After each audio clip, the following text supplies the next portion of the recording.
Lansia kerap mengalami tantangan khusus dalam hal interaksi antara obat-obatan dan penyerapan nutrien, terutama vitamin yang larut dalam lemak seperti vitamin A, D, E, dan K. Beragam faktor seperti konsumsi obat-obatan, perubahan fisiologis akibat proses penuaan, serta kondisi gizi secara umum turut berperan dalam mempengaruhi efisiensi proses penyerapan tersebut.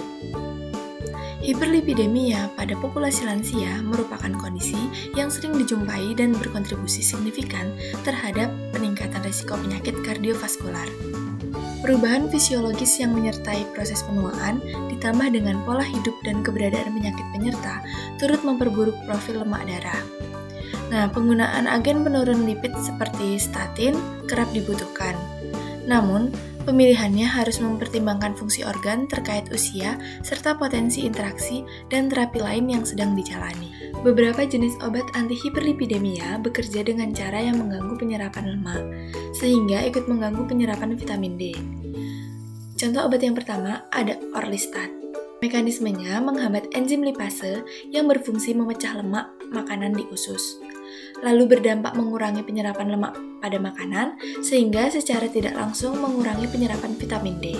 Lalu yang kedua, ada kolestiramin dan kolestipol, atau resin pengikat asam empedu. Mekanismenya mengikat asam empedu di saluran pencernaan, mencegah reabsorpsi, dan mengganggu siklus enteropatik asam empedu. Dampaknya, ketersediaan asam empedu berkurang untuk pencernaan dan penyerapan lemak, yang krusial untuk penyerapan vitamin D.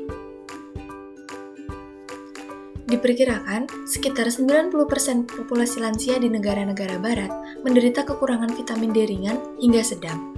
Produksi vitamin D pada orang berusia 70 tahun lebih rendah 25% dibandingkan dengan orang dewasa.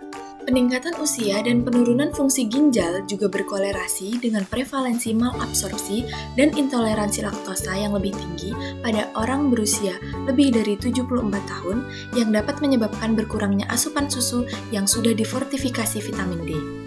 Pasien lansia yang mengkonsumsi obat penurun kolesterol seperti Orlistat, kolestiramin, atau kolestipol memiliki risiko lebih tinggi mengalami defisiensi vitamin D. Ada beberapa solusi untuk mencegah defisiensi vitamin D. Yang pertama, suplementasi.